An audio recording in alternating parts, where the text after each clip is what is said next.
తాటి ముంజల కర్రీ ఎలా చేస్తామని చెప్పేసి మీకు చూపిస్తాను. ఇప్పుడు తాటి ముంజలు ఫస్ట్ బాయిల్ చేసుకొని దీని పైన ఉన్నది మొత్తం పీల్ అవుట్ చేసుకున్నాము. తర్వాత దీన్ని ఇలా కట్ చేసుకోవాలి. ఇప్పుడు దీంట్లో కొంచెం సాల్ట్, చిల్లీ పౌడర్, ధనియా పౌడర్ అండ్ కొంచెం జింజర్ గార్లిక్ పేస్ట్ బాగా మిక్స్ చేసుకొని తర్వాత దీన్ని కార్న్ ఫ్లోర్ తో డస్టింగ్ చేసుకోవాలి.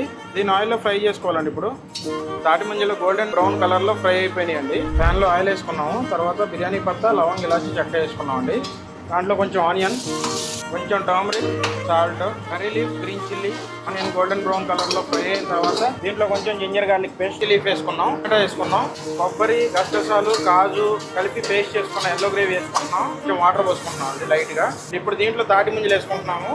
కొంచెం సాల్ట్, చిల్లీ పౌడర్, ధనియా powder and garam masala powder, కొంచెం షుగర్ వేసుకుందాము. క్రీమ్ వేసుకోవాలండి లాస్ట్ లో. కొత్తిమీరతో గార్నిష్ చేసుకోవాలి. తాటి ముంజల కర్రీ రెడీ అయిపోయింది. చాలా లేత తాటి ముంజలు వాడితే ఇంకా చాలా బాగుంటది. నార్మల్ ముంజలు తింటే మనం 2-3 ముంజలు 4 ముంజలు తినగానే బోరు కొట్టొచ్చాము. కానీ ఈ తాటి ముంజల కర్రీ మాత్రం ఈజీగా 2 పోర్షన్ తినేస్తారు. దేంట్లోకైనా చాలా బాగా సెట్ అవుతుంది. రైస్ లోకైనా, రోటీలోకైనా, మన మర్యాద గ్రామంలో తప్పకుండా ట్రై చేయాల్సిన డిష్ లో ఈ తాటి ముంజల కర్రీ ఒకటి. థ్యాంక్ యూ అండి.